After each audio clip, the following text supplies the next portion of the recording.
let me start. So we, as the moderator on this, is going to be interesting for me. We serve as a very interesting role with San Francisco State. So we've been the custodian for 7 or 8 years. So what's interesting about that role is we've seen this process sort of from afar, right? We've occasionally provided information and help, but we've watched this move along that continuum over the really since about 2013. So it's, I think, an interesting perspective. The other thing about the panel here is going to be interesting is we've got a little bit different perspective of the process from each one of them. So with John as chair of the board, right, a little bit different communication going on with the full board, and from his perspective, Leona was on the investment committee, part of all of the different subcommittees.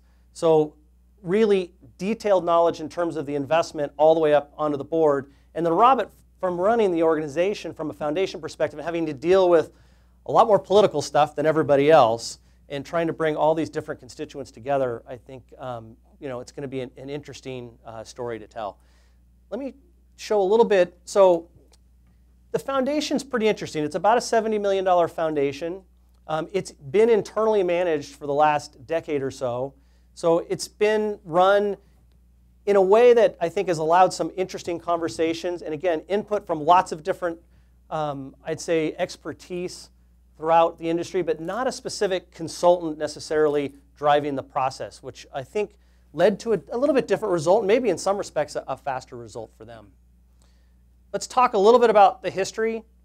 So the investment policy statement in 2003, actually, that was the first time that we could track and see that there was some language on, it really was SRI at the time. It was some negative screening that was going on. And that really lasted all the way up until about 2013. The president came out very strongly on the divestment of fossil fuels. There was lots of conversation around the campus. There was lots of conversation with students that really led ultimately to this group and certainly some of the decisions that were made along that. What's interesting is that divestment conversation then led to a much bigger conversation about ESG and sustainability. That conversation took really 2 years and only really started after sort of the divestment conversation, I'd say, died down a little bit. There were several subcommittees. It started out, I believe, as the SRI subcommittee. It ultimately turned out to be what was internally dubbed as the Green Committee. And it actually crossed multiple places in the campus in terms of sustainability on the campus and ultimately onto the portfolio as well. So a little bit about what's going on. But it really was recently that the Green Fund was established here. So this is not a process, obviously, that happens overnight. It took a long time. I would say it came from the students. It was donor-driven. It was from a lot of different places, ultimately coming down to really the full board. And then finally, we just, the one thing I will give a lot of credit to this foundation is that they really involved everyone. I don't know that I've ever seen a foundation involve more constituents.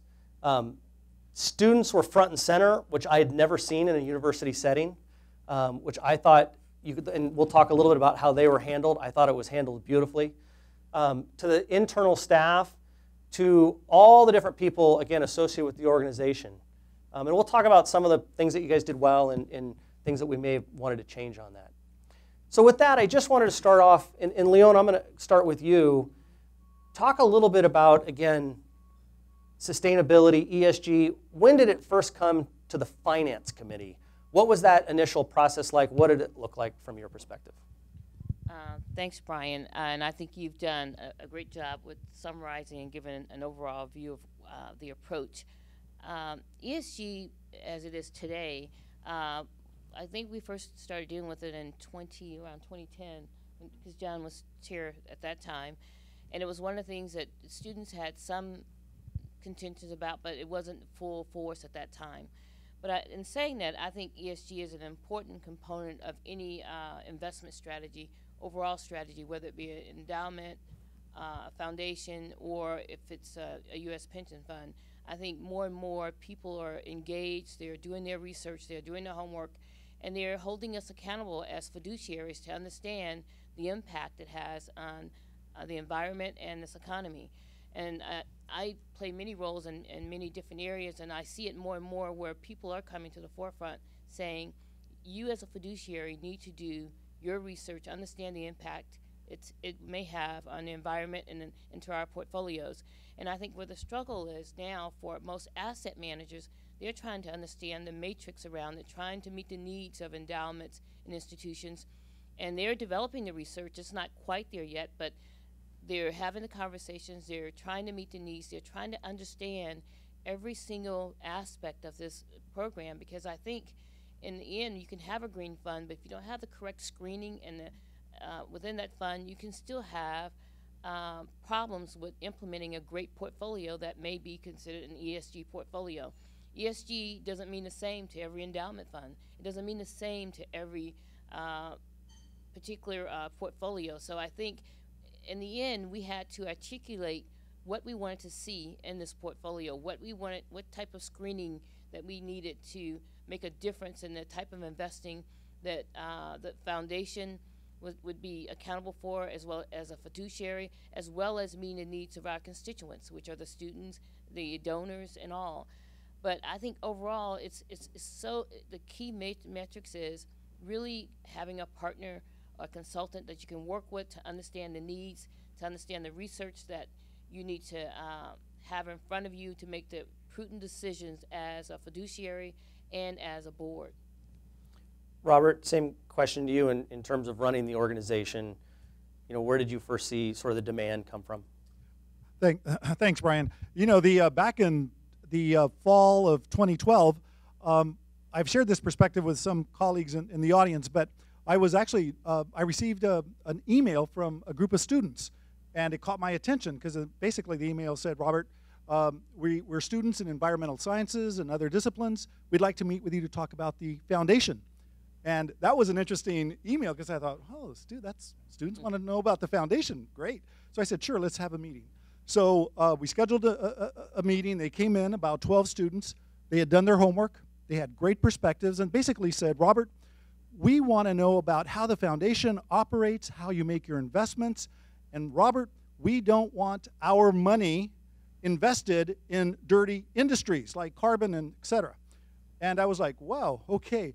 Students, first let me say thank you for your interest. You're asking great questions, but first let me say this is not your money. And they were like, no, it's not our money. So it opened up a whole conversation. And I remember saying, let's continue our discussions.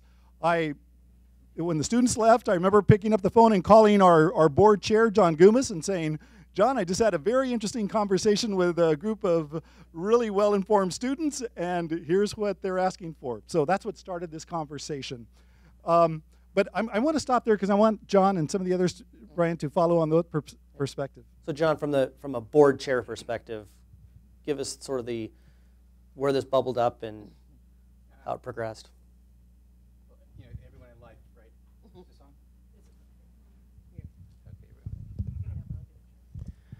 In life, you all kind of remember where you were, right? So you remember when Kennedy was shot. You remember when the space shuttle blew up. I remember where I was when Robert called me. And it was interesting because, you know, San Francisco State is a wonderful place, and our students are spirited, and our students live for change. And we encourage that, and we support that.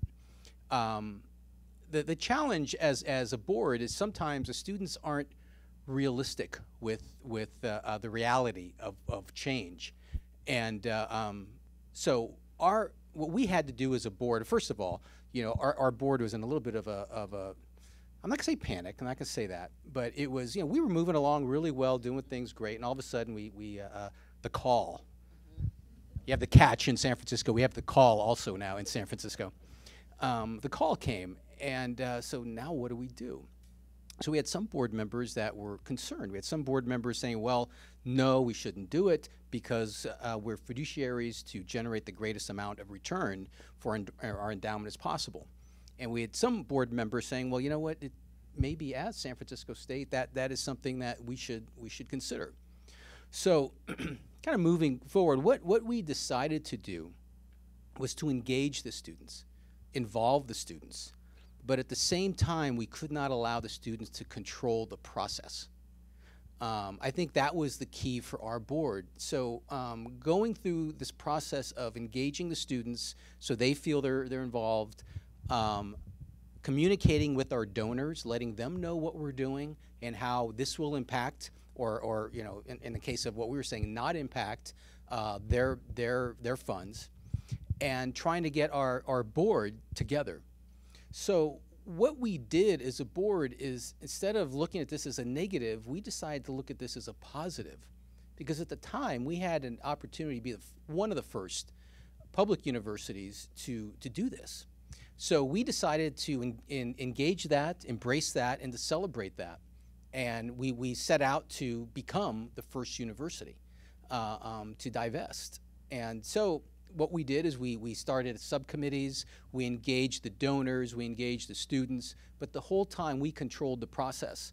And I think that was the key, Brian, is you've got to control it. You can't let it get out of control. And students are not always realistic with where they expect this to go. Leona, talk a little bit about that progression from the divestment of fossil fuels to this conversation about starting an ESG fund. There was conversation at the time, I believe, of do you do it with the whole portfolio like divestment, or do you just create its own individual entity that's kind of stands aside, that's more donor driven? Talk a little bit about that process. Well, I don't think. That was an interesting process, as John stated, that we had subcommittees, and as part of the foundation, we have an investment committee, and we did a carve-out of an ESG committee as another subcommittee as part of the investment committee. And in doing that, we had to really take a methodical approach, because as you can imagine, our portfolio we had already done our asset allocations. We knew where we wanted. We had short-term investment goals. We had long-term investment goals. So to go back now and do a reallocation of all those investments, that would take time and understanding where we needed to go. So Dr. Phil King, who's not here today and class started, really headed up this process. And what we did is we really sat down to review with our managers where we could actually have funds that we could really start a new fund, and where we could just really maneuver and move assets around.